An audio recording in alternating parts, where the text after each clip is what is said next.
Todo suporta si Kim Chiu sa bagong business ng rumored boyfriend na si Paolo Avellino. Ani ng kapamilya actress. I'm so proud of you.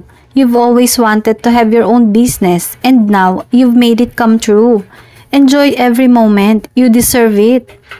O diba, kahit busy-busy si Kim sa sarili niyang bag business, ay all-out support din ito kay Paolo. Kinilig ang mga fans. Kilig ako sa kanilang dalawa. Totoo nga yung kasabihan na the more binabash yung tao, mas lalong inaangat ng Panginoon. More blessings to come, Paolo. Praying for the success of your new venture. Komento naman ng isang netizen. Naghahanda na para sa future itong si Paolo. Pareha silang swerte ni Kim.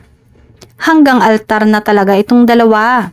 Fighting for love and future. Kaya todo kayo din pagpapakilig at fan service sa Delulu fans para sa future nila ng real love.